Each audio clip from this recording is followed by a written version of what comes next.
అదరగొట్టే కారం రంగు రుచి ఆచి కారం పొడి. న్యూజిలాండ్తో జరిగినటువంటి మొదటి టీ20 మ్యాచ్లో టీమిండియా విధ్వంసకరమైనటువంటి బ్యాటింగ్ చేసింది. అభిషేక్ శర్మ, రింకు సింగ్ చేసినటువంటి అద్భుత బ్యాటింగ్కి పూర్తిగా న్యూజిలాండ్ టీం కకావికలం అయిపోయింది. 35 బంతుల్లో 85 పరుగులు అభిషేక్ శర్మ చేసి 8 సిక్స్లు 4లు 5 కొట్టి అద్భుతమైనటువంటి ఇన్నింగ్స్ నడిపించాడు అభిషేక్ శర్మ.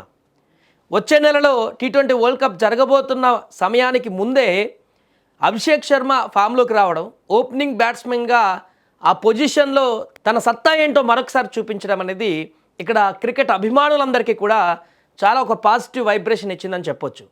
ఈ ప్రదర్శన కొనసాగితే వచ్చే వరల్డ్ కప్లో అసలు మనల్ని టచ్ చేసేవారు లేరు అనేటువంటి విధంగా బ్యాటింగ్ కనిపించింది. నిన్న అభిషేక్ శర్మది అంత విధ్వంసాన్ని సృష్టించాడు. న్యూజిలాండ్ పైన 237 పరుగులు చేశారంటే ఎంత భీకరంగా ఆడాడో అర్థం చేసుకోండి. అయితే ఇక్కడ రింకు సింగ్ బ్యాటింగ్ కూడా చెప్పాలి. క్లైమాక్స్లో వచ్చి ఒక అద్భుతమైనటువంటి హిట్టింగ్ చేశాడు రింకు సింగ్.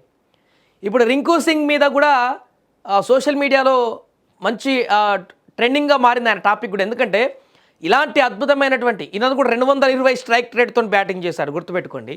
ఆ లాస్ట్లో చేసిన 40 రన్లు చాలా కీలకంగా మారాయి. లాస్ట్ ఒక్క ఓవర్లోనే 22 రన్నులు పిండుకున్నాడు రింకు సింగ్ తన బ్యాట్ తోటి, 2 సిక్స్లు 2 4ల సహాయంతో. అలాగే అభిషేక్ శర్మ కూడా 240 స్ట్రైక్ రేట్తో అద్భుతమైనటువంటి బ్యాటింగ్ చేశాడు. టీం మొత్తంలో వీళ్ళిద్దరే హైయెస్ట్ స్ట్రైక్ రేట్తో బ్యాటింగ్ చేశారు. కనిపించిన బాల్ కనిపించినట్టు విధ్వంసకరమైనటువంటి బ్యాటింగ్తోనే బౌండరీ లైన్కి అవతలకు పంపించారు. అయితే రింకు సింగ్ ఇంత అద్భుతమైనటువంటి బ్యాటింగ్ చేసిన సందర్భంలో ఇప్పుడు క్రికెట్ అభిమానులు కొత్త చర్చకు కూడా దారితీశారు. గంభీర్ అగార్కర్ ఇంత అద్భుతమైనటువంటి హిట్టింగ్ నైపుణ్యం ఉన్నటువంటి రింకు సింగ్ని ఫీల్డింగ్లో కూడా అద్భుతంగా చేస్తాడు. నేను క్యాచ్ మిస్ చేయొచ్చు కానీ మంచి ఫీల్డింగ్ చేస్తాడు రింకు సింగ్. బ్యాటింగ్లో కూడా చివరిలో 5 బాల్ దొరికిన చాలు తనకి 5టిని 3 కనీసం 3 అట్లా 6 కొట్టాలని చూసేటువంటి ఆ మెంటాలిటీలో ఉంటాడు రింకు సింగ్. అంత హిట్టింగ్ పవర్ తోటి, అంత హిట్టింగ్ మైండ్ సెట్తో ఉంటాడు. అలాంటిది గతంలో ఆస్ట్రేలియా కానీ అంతకుముందు సిరీస్లలో రింకు సింగ్ని పక్కన పెట్టడం, ఇతని కాదని వేరే వాళ్ళని చూజ్ చేయడం ఎంతవరకు కరెక్ట్ అంటూ ఇది రింకు సింగ్ పవర్ అంటే అంటూ కూడా రింకు సింగ్కు మద్దతుగా అగర్కర్, గంభీర్ తీసుకున్న అప్పటి నిర్ణయాలను మరొకసారి ఫోకస్ చేసి చూపిస్తున్నారు. ఇది రింకు సింగ్ అంటే. ఎందుకు రింకు సింగ్ని ఇన్ని రోజులు పక్కన పెట్టారు? రింకు సింగ్ ప్రదర్శన ఇప్పటివరకు ఎప్పుడు కూడా ఫెయిల్యూర్ కాలేదు. అతనికి అవకాశం వచ్చింది చాలా తక్కువ, లాస్ట్లో 5-10 బాల్ మిగులుతాయి అంతే. 5-10 బాళ్ళల్లో దంచేసిపోతాడు అంతే. అది చాలా కీలకం మ్యాచ్లో స్కోర్ సాధించడంలో. అలాంటిది పక్కనందుకు పెట్టారని చెప్పేసి కొత్తగా చర్చ కూడా కొనసాగిస్తున్నారు. ఏదేమైనా పర్లేదు, ఇప్పటికైనా తీసుకున్నారు, మెయిన్ టీంలోకి వచ్చాడు, వచ్చిన అవకాశాన్ని సద్వినియోగం చేసుకున్నాడు రింకు సింగ్. మిగతా మ్యాచ్లో కూడా ఆ రకంగానే రాణించి వచ్చే వరల్డ్ కప్లో కూడా అద్భుత బ్యాటింగ్ చేస్తే చాలు, మనకు కప్ కూడా రావడానికి అవకాశం ఉంటుంది. ఏదేమైనా కూడా సమిష్టిగా నిన్న ఆడినటువంటి ఆట ఒక సంజు శాంసన్, ఈశాన్ కిషన్ ఆశించిన స్థాయిలో రాణించలేకపోయారు. చాలా కాలం తర్వాత అవకాశం వచ్చిన ఈశాన్ కిషన్ కూడా ఫెయిల్ అయిపోయాడు. కానీ సూర్యకుమార్ యాదవ్ కూడా ఫామ్లోకి వచ్చాడు. ఇక్కడ 30+ స్కోర్ చేశాడు. కీలకమైనటువంటి చాలా రోజుల నుంచి సూర్యకుమార్ యాదవ్ స్కోర్ కొట్టలేక ఇబ్బంది పడుతున్న సందర్భాన్ని చూస్తున్నాం. టీ20లో కెప్టెన్సీగా అద్భుత రికార్డు ఉంది. వరుసగా సిరీస్లు గెలుచుకుంటూ వస్తున్నాడు. ఎక్కడ ఓటమి ట్రాక్ రికార్డు లేదు. టీ20 సిరీస్ ఓడిపోయిన రికార్డు లేదు. కానీ తన వ్యక్తిగత స్కోర్ను సాధించలేకపోతున్నాడు. ఇప్పుడు అది కూడా తీరిపోయింది. నిన్న మంచి గౌరవప్రదమైనటువంటి స్కోర్ చేశాడు సూర్యకుమార్ యాదవ్ కెప్టెన్స్ ఇన్నింగ్స్ ఆడి.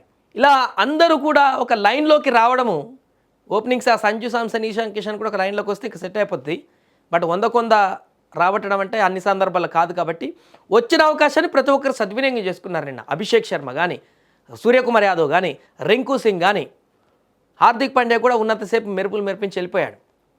ఇలా అద్భుతమైనటువంటి ప్రదర్శనతోటి నిన్న న్యూజిలాండ్ పైన మొదటి టీ20ని ఘన విజయం సాధించింది టీమిండియా. భారీ స్కోర్ సాధించడంతో అటు న్యూజిలాండ్ కూడా ఏం చేయలేనటువంటి పరిస్థితి. మొదట్లోనే 2 వికెట్లు కోల్పోయి పీకల్లో కష్టాలు పడిపోయింది న్యూజిలాండ్ చేజింగ్ చేసేటువంటి టైంలో. 2 వికెట్లు పడిపోయిన తర్వాత ఫిలిప్స్ అదేవిధంగా మిగతా బ్యాట్స్మెన్లు వచ్చి హిట్టింగ్ చేసే ప్రయత్నం చేశారు, కొద్దిసేపు పోరాడే ప్రయత్నం చేశారు, అయినా తగ్గలేదు.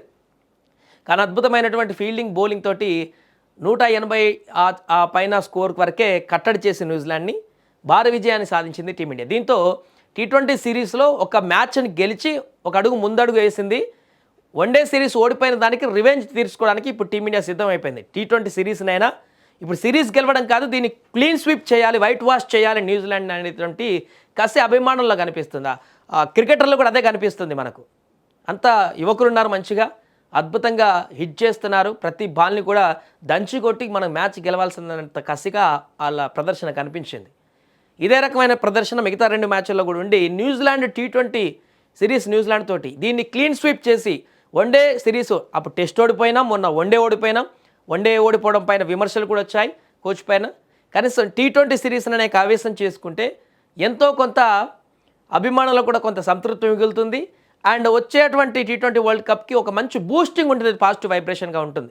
ఇది నిన్న T20 మ్యాచ్కి సంబంధించి వివరాలు. ఏదేమైనా కూడా క్రికెట్ అభిమానులందరూ కూడా పండగ చేసుకున్నారు నిన్న ఆ మ్యాచ్ను చూసి. అద్భుతంగా చాలా రోజుల తర్వాత భారత టీమిండియా జట్టు అద్భుతమైనటువంటి స్కోర్ సాధించి ప్రదర్శన చేసి విజయం సాధించడం పట్ల అయితే హర్షం వ్యక్తం చేస్తున్నారు.